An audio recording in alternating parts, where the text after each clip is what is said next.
अपने हस्बैंड के कहने से ही उन्होंने बोला कि आप अटेम्प्ट बहुत कम करती हैं, इसलिए आपका सिलेक्शन नहीं हो पा रहा है। कि घटना चक्र में ऐसा क्या है कि जो सभी सिलेक्टेड कैंडिडेट्स उसका नाम लेते हैं? भाई टॉपर है, सिलेक्टेड बंदा है, बोल रहा है तो हमें यही करना है। तो एक ही जगह पे आपको मिल जाते हैं, आपको कुछ सर्च नहीं करना, कोई Topic मेहनत wise नहीं नहीं। करनी। हिस्ट्री के लिए 10 किताबें पढ़ूंगी तो कभी रिवाइज नहीं होगा और रिवीजन नहीं होगा तो मैं कभी एक्यूरेसी के साथ परफॉर्म नहीं करूँ। 9:30 पे अगर एग्जाम स्टार्ट होना है तो मैं 9:30 से 11:30 तक पीवाईक्यूज ही सॉल्व करती हूँ। ना कोई सोर्सेज एक्स्ट्रा करने हैं, पीवाईक्यूज से भटकना नहीं है, नंबर ऑफ क्वेश्चंस आपको कितने अटेम्प्ट करने हैं, टेस्ट सीरीज लगानी की नहीं लगानी है। हेलो दोस्तों, नमस्कार। मेरा नाम विवांशु, स्वागत है आप सभी का हमारे एक और नए वीडियो में। तो दोस्तों, जैसा कि आप सभी लोग जानते हैं, इस समय यूपीपीएससी 2024 का फाइनल रिजल्ट आ चुका है और जो उसमें सिलेक्टेड कैंडिडेट से उनका इंटरव्यू लगातार हम कर रहे हैं अपने चैनल पर। आप लोग वीडियोस देख रहे होंगे। बाकी अभी आज हमारे साथ यूपीपीएससी 2024 में एसीसीटी की पोस्ट पर सिलेक्टेड अनुराधा सिंह मैम है, जिनका 150वीं रैंक के साथ सिलेक्शन हुआ है इस पोस्ट पर। बस आप लोग वीडियो में एंड तक बने रहिएगा। आज के इस वीडियो में जानने वाले मैम की पूरी स्ट्रेटजी क्या रही और किस तरीके से उन्होंने तैयारी की, कोचिंग ली कि नहीं ली, या फिर कौन सा मीडियम और अटेम्प्ट्स वगैरह है। बस आप लोग वीडियो में एंड तक बने रहिएगा। एंड चैनल में पहली बार है, चैनल को सब्सक्राइब जरूर कर लीजिएगा। मैम, हमारे व्यूअर्स और हमारी तरफ से सबसे पहले तो आपको बहुत बहुत बधाई। Thank you sir, thank you so much. Ma'am, आपका ये पीसीएस के लिए अटेम्प्ट कौन सा रहा, मीडियम क्या रहा? सर मेरा 4th अटेम्प्ट था और इंग्लिश मीडियम था मेरा। इंग्लिश मीडियम था। और एजुकेशनल बैकग्राउंड के बारे में थोड़ा बताइए, क्या पढ़ाई रही है आपकी? ग्रेजुएट हूँ मैं इलेक्ट्रॉनिक्स एंड कम्युनिकेशन इंजीनियरिंग में, और पोस्ट ग्रेजुएट हूँ इंटरनेशनल एंड एरिया स्टडीज़ में जामिया मिलिया इस्लामिया यूनिवर्सिटी से। मैं वहाँ गोल्ड मेडलिस्ट भी थी। पीसीएस की तैयारी आपने कब से स्टार्ट की? क्या आप पीसीएस की स्पेशली तैयारी करती थी या फिर यूपीएससी कर रही थी फिर पीसीएस की तरफ आ गई? यूपीएससी से स्टार्ट किया था, 2017 से ही मैंने शुरू किया था, बट कुछ कारणवश जर्नी मेरी स्मूथ नहीं रही, तो मैंने शादी के बाद फुल फ्लेजेड अपनी प्रिपरेशन शुरू करी थी 2023 से। शादी कब से? 22 में शादी हुई थी, तो 1 साल जॉब किया था कहीं। बहुत मुझे लगा कि मैं ओवर परफॉर्म कर रही थी उस जॉब में, मेरी जितनी सैलरी थी उससे ज़्यादा इंसेंटिव्स मैं उठा रही थी। तो मुझे लगा कि एक बार फिर से अपनी काबिलियत टेस्ट करनी चाहिए। दोबारा आपने तैयारी स्टार्ट की तो क्या पीसीएस ही ट्राई किया या क्या रहा? यूपीएससी भी दिया था 24 में, जिसमें मेंस लिखा था मैंने, और 24 का ये पीसीएस था, और जिसमें अभी सिलेक्शन हो गया। कोचिंग वगैरह कहीं किया था जब स्टार्टिंग 2017 में आपने तैयारी स्टार्ट की थी, या फिर 2023 के बाद जब आपने दोबारा स्टार्ट किया तब कहीं कोचिंग की? कैसे रहा? कोचिंग मैंने तभी करी थी, ग्रेजुएशन के बाद ही वाजी रामन रवि से करी थी। इंग्लिश मीडियम से तैयारी? इंग्लिश मीडियम से थी जी। कुछ आप अपना सजेशन देना चाहेंगे, क्योंकि आपने प्रीलिम्स मेंस इंटरव्यू दिया है, आपका यूपीएससी का भी प्रीलिम्स निकला है, आप मेंस वहाँ पर लिखे हैं, तो प्रीलिम्स का आपको क्या लगता है, क्या सही स्ट्रेटजी होनी चाहिए? क्योंकि आप जिस तरीके से क्वेश्चन बन रहे हैं, कहीं ना कहीं फैक्चुअल और एनालिटिकल दोनों तरीके के क्वेश्चन आते हैं प्रीलिम्स के एग्जाम में, तो यूपीएससी का पैटर्न थोड़ा फॉलो कर रहा है पीसीएस, तो क्या आपको लगता है क्या सही रणनीति होनी चाहिए प्रीलिम्स के एग्जाम के लिए? मुझे लगता है सबसे पहले तो हमें बेसिक बुक्स ही अपनी कवर करनी चाहिए। उसके बाद हमें पीवाईक्यूज देखने चाहिए। पीसीएस के पीवाईक्यूज जैसा आप बता रहे हैं अभी यूपीएससी ओरिएंटेड से होते जा रहे हैं, तो एक एनालिटिकल तरीके से भी हमें पढ़ना शुरू करना पड़ेगा। सिर्फ फैक्ट्स और फिगर्स और डेटा से काम नहीं चलेगा। तो एक एनालिटिकल माइंडसेट के साथ हम पूरे अपने सिलेबस को पढ़ें, फिर पीवाईक्यूज तैयार करें, टेस्ट सीरीज लगाएं, फिर अपनी जो भी हमारी मिस्टेक्स उसमें हो रही हैं कि किस वजह से हम कम मार्क्स स्कोर करें। डेफिनेटली स्टार्टिंग में सभी कम मार्क्स स्कोर करते हैं, तो उन अपनी कमियों को दूर करते हुए आप कट ऑफ तक पहुंचे। जो पीवाईक्यू है उससे किस तरीके से गाइडेंस हमें लेना चाहिए अगर पीवाईक्यू का हम क्वेश्चन सॉल्व कर रहे हैं तो? सर मुझे लगता है पीवाईक्यूज एक किसी सब्जेक्ट से ज़्यादा मेजर रोल प्ले करते हैं हमारी प्रिपरेशन में और अपने सिलेक्शन में। तो जो भी उसके क्वेश्चंस हैं, मेजर थीम्स को हमें आइडेंटिफाई करना पड़ेगा। उसके बाद जो भी ऑप्शंस हैं उस पर भी मुझे लगता है हमें एक डिटेल्ड एनालिसिस या मैं कहूँगी एक सर्च करने की ज़रूरत है। यूपीएससी जो मैं बता रही थी आपको, उसमें भी मैं ऐसे ही किया करती थी। मुझे लगता है वही मेरे लिए कारगर साबित रहा था, और पीसीएस में भी मैंने इसी तरह किया। इस साल मैंने घटना चक्र भी बहुत एक्सटेंसिवली लगाई, हिस्ट्री की, ज्योग्राफी की, साइंस, एनवायरनमेंट, सभी की। तो मुझे लगता है बहुत हेल्प मुझे उससे मिली। अच्छा, बहुत सारे बच्चे बोलते हैं कि घटना चक्र में ऐसा क्या है कि जो सभी सिलेक्टेड कैंडिडेट्स उसका नाम लेते हैं? ऐसा क्या आपको लगता है कि क्या आपको वहां से मिला कि मतलब आपको लगता है नहीं प्रीलिम्स के लिए काफी अच्छा है वो?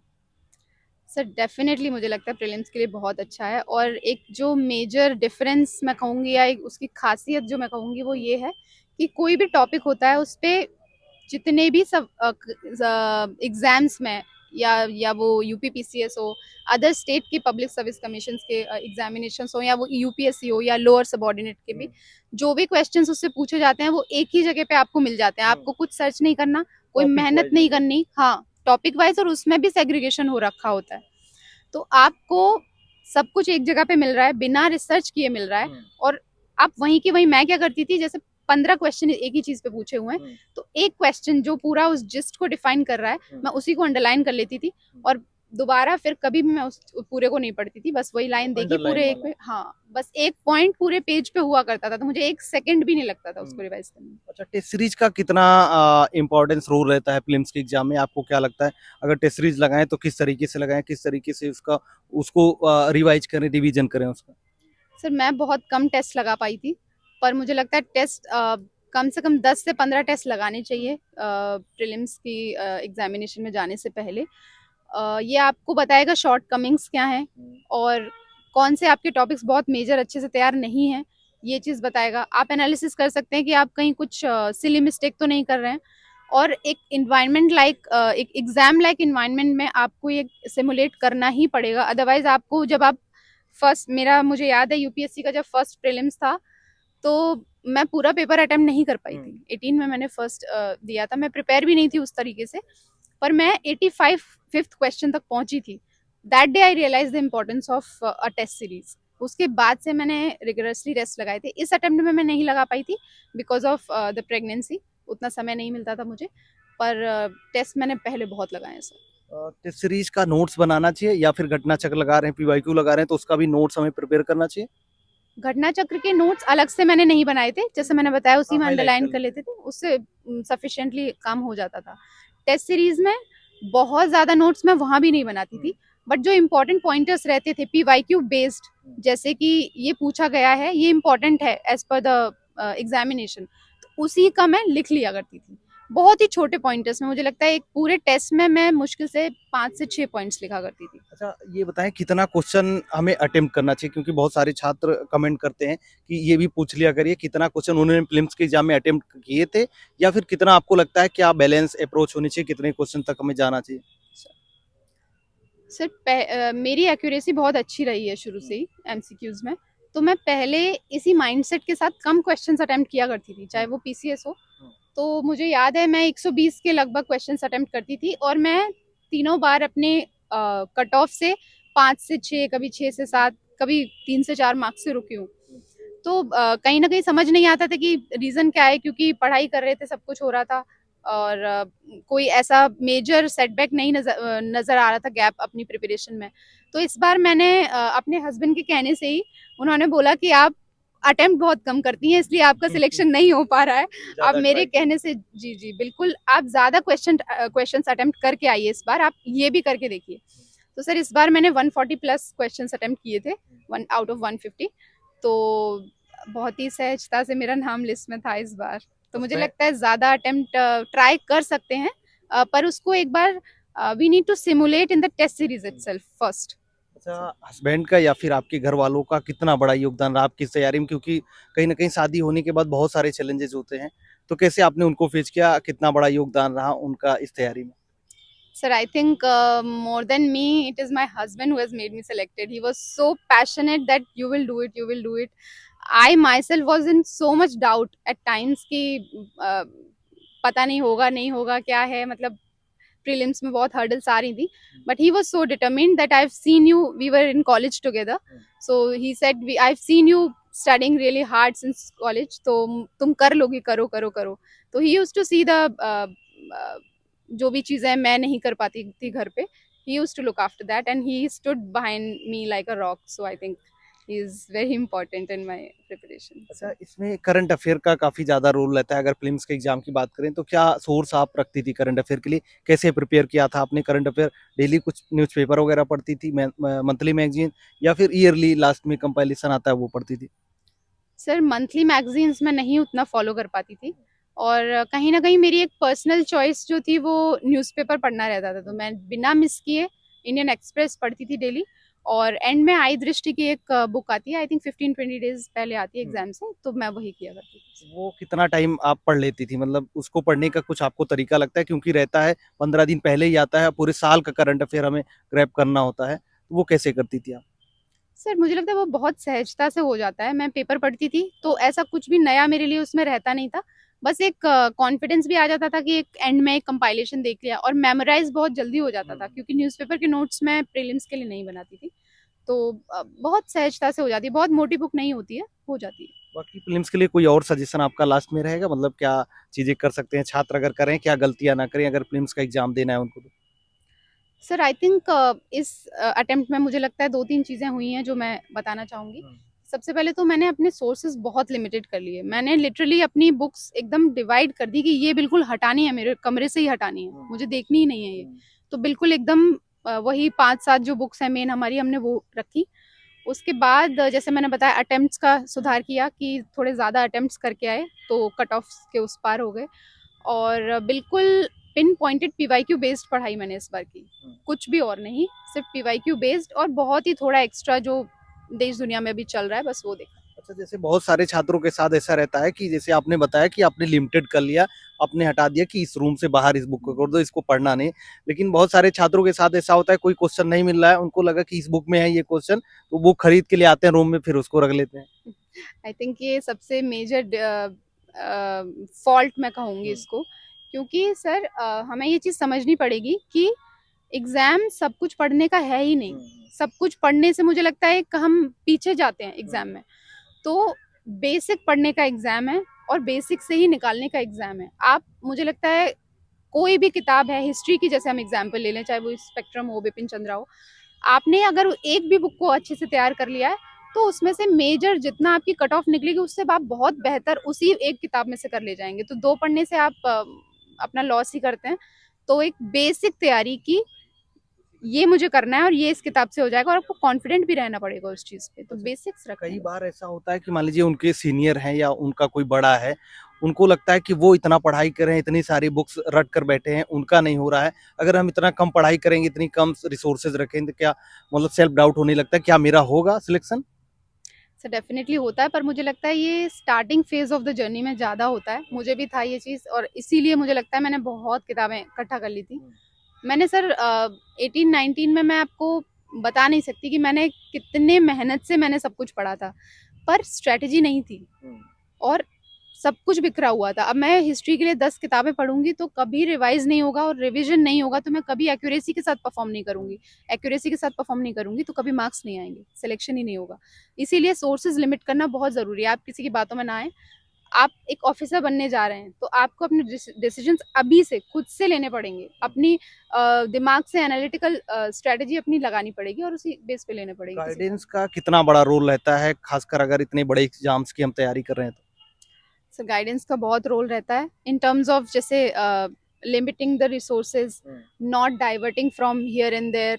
आपको एकदम अपने रास्ते पे चलना है, ना कोई सोर्सेज एक्स्ट्रा करने हैं, पीवाईक्यूज से भटकना नहीं है। Number of attempt, number of questions आपको कितने अटेम्प्ट करने हैं, टेस्ट सीरीज लगानी कि नहीं लगानी है। मुझे लगता है गाइडेंस रहना चाहिए, बट मुझे लगता है अगर पर्सनलाइज्ड गाइडेंस है तो ज़्यादा बेटर है। आप टॉपर स्टॉक आप लोग इतनी रिकॉर्ड करते हैं, मुझे लगता है कहीं और कुछ देखने की जरूरत नहीं है। सारे टॉपर्स, दोस्तों को हेल्प भी मिलती है इससे। डेफिनेटली मुझे बहुत हेल्प मिली है। और जब भी मैं थोड़ा डिमोटिवेटेड फील करती थी तो मैं आप लोगों की वीडियोस, सर की वीडियोस देख लेती थी। तो मुझे थोड़ा लगता था, चैनलाइज हो जाते हैं कि भाई टॉपर है, सिलेक्टेड बंदा है, बोल रहा है तो हमें यही करना है। अच्छा, कई बार ऐसा होता है कि मान लीजिए हम रूम पर हैं, अपना टेस्ट सॉल्व कर रहे हैं या फिर पीवाई की रिवाइज कर रहे हैं, तो लगता है कि मतलब सारा पढ़ा हुआ है, या फिर बुक पढ़ रहे हैं तो लगता है कि मतलब सब कुछ आ रहा है। लेकिन जब एग्जाम हॉल में जाते हैं तब गलतियां होती हैं, तब वहां पर उतने अटेम्प्ट्स नहीं कर पाते हैं जितना एक्यूरेट हमें अटेम्प्ट्स करना होता है। फिर पता चलता है कि एक साल पूरा बर्बाद हो जाता है, फिर नेक्स्ट ईयर के लिए ट्राई करते हैं। सर इसके लिए मैं एक चीज़ किया करती थी कि एग्जाम से 1-1.5 महीने पहले ही मैं अपनी जो बायोलॉजिकल क्लॉक है उसको सेट कर लेती थी। 9:30 पे अगर एग्जाम स्टार्ट होना है तो मैं 9:30 से 11:30 तक पीवाईक्यूज ही सॉल्व करती थी, या फिर टेस्ट लगा लेती थी। तो उससे मुझे लगता है एक मेरा माइंडसेट उसी तरीके से ट्रेंड हो चुका था कि इस समय आपको क्वेश्चंस करने हैं, उसी तरीके से माइंडसेट मेरा काम करता था। तो मुझे लगता है डर लगता है एग्जाम हॉल में जाके? डर तो मुझे लगता है सबको ही लगता है, और लगना भी चाहिए थोड़ा सा, तभी हम प्रिपेयर कर पाएंगे। बट कॉन्फिडेंट भी रहना ज़रूरी है। अगर आप सेम टाइम पे सेम चीज़ें करेंगे तो आपके लिए वो एक रूटीन की तरह हो जाएगा। आपको वहाँ पे ये नहीं लगेगा कि मैं एकदम आज टेस्ट देने आया हूँ, मैं डेली ही टेस्ट दिया करती ताकि थी वो टाइम बना रहता है कि हम उसी टाइम पे उसी अपना टाइम पे टेस्ट ही टेस्ट लगा करें। रहे हैं। जी जी, तो कॉन्फिडेंस तो चेक ही होता है, आप अफसर बनने जा रहे हैं तो कॉन्फिडेंस क्या तो रखना उसी पड़ेगा। टाइम पे ओमार भी हमें साथ में रखनी चाहिए, फिल करनी चाहिए? क्योंकि लगभग अगर जितने भी क्वेश्चन आते हैं अगर उसको ओमार फिल किया जाए लगभग 15 से 20 मिनट का समय लग जाता है। जी। क्या ओमार भी साथ में हमें रखना जरूरी होता है? सर मुझे लगता है 6 से 7 टेस्ट लगा लेने चाहिए। हाँ। मैं जैसे बताया 1 डेढ़ महीने से पहले से सिमुलेशन स्टार्ट कर देती थी अपना उसी समय। तो उसी तरीके से आप ओएमआर भी रखिए अपने पास और भरिए ताकि आपको उस दिन कुछ अलग लगे ही नहीं। मैं भी किया करती थी। अच्छा, पेपर 5 और 6 जो कि आपका मेंस के एग्जाम में होता है, क्या आपने उसके लिए सोर्स पढ़ा था? बहुत सारे छात्रों की डिमांड है, इसके बारे में ज़रूर पूछिए क्योंकि मार्केट में शायद अभी पेपर 1 ही 2 बार हुआ है, 23 में हुआ, 24 में आपने दिया था। क्या सोर्स आपने रखा था? सर पेपर एक आध बार ही हुआ है। आई थिंक ये एक जितना बड़ा चैलेंज है उतनी बड़ी अपॉर्चुनिटी भी है। बिल्कुल, बिल्कुल, बिल्कुल। तो 1 साल ही हुआ था जब मैंने दिया था। मैंने उसी साल के पीवाईक्यूज किए थे। पेरिफेरल उसके एरियाज प्रिपेयर किए थे और जितने भी जो घटना चक्र की एक डिस्क्रिप्टिव बुक आती है उससे मैंने सिलेबस के पॉइंटर्स तैयार कर लिए 5-6 के लिए। 5-6 के लिए और कुछ पढ़ा मोर था देन या वही पढ़ा था? थोड़ा सा एडिशन किया था मेक आईएएस वगैरह के नोट से, एक पीडब्ल्यू के नोट से भी थोड़ा सा किया था, बट बेस मैंने घटना चक्र को रखा। लास्ट में कुछ आंसर राइटिंग के लिए आपका कोई सजेशन या सुझाव रहेगा? किस तरीके से आंसर राइटिंग करनी चाहिए? किस तरीके से अपना नंबर इम्प्रूव कर सकते हैं हम अगर लगातार टेस्ट दे रहे हैं या फिर आंसर राइटिंग कर रहे हैं? सर मुझे लगता है अपना एक नेचुरल फ्लो मेंटेन करना चाहिए आंसर्स में। अगर आप डेटा से अच्छे लिख पाते हैं तो आप उसी फ्लो को मेंटेन करिए। अगर आप कोड्स अच्छे लिख पाते हैं आप उसी को फ्लो को मेंटेन करिए। और इसके साथ ही एग्जाम्पल्स डालना बहुत ज़रूरी है। मुझे लगता है मैंने इस बार भर भर के एग्जाम्पल्स डाले हैं और मुझे उसका नतीजा मिला भी है। मतलब हर पेपर में चाहे GS1 हाँ से जी, लेके 6 तक करें, सारे में आंकड़े या फिर एग्जाम्पल्स हमें डालना जरूरी है। एग्जाम्पल्स बहुत इंपॉर्टेंट हैं GS4 में और ऐसे में आई थिंक बहुत इंपॉर्टेंट है। ठीक है मैम, आपका बहुत बहुत धन्यवाद कि आपने इतना कीमती समय हमारे और हमारे व्यूअर्स के लिए निकाला। Thank you sir, thank you so much. तो दोस्तों आप लोग को आज का वीडियो कैसा लगा आप लोग एक बार कमेंट करके जरूर बताना। बाकी आप लोग का कोई सजेशन या सुझाव होता है तो आप हमारे कमेंट बॉक्स में कमेंट करके बता सकते हैं। तो चलिए फिर मिलते हैं अपनी नेक्स्ट वीडियो में, तब तक के लिए जय हिंद, वंदे मातरम।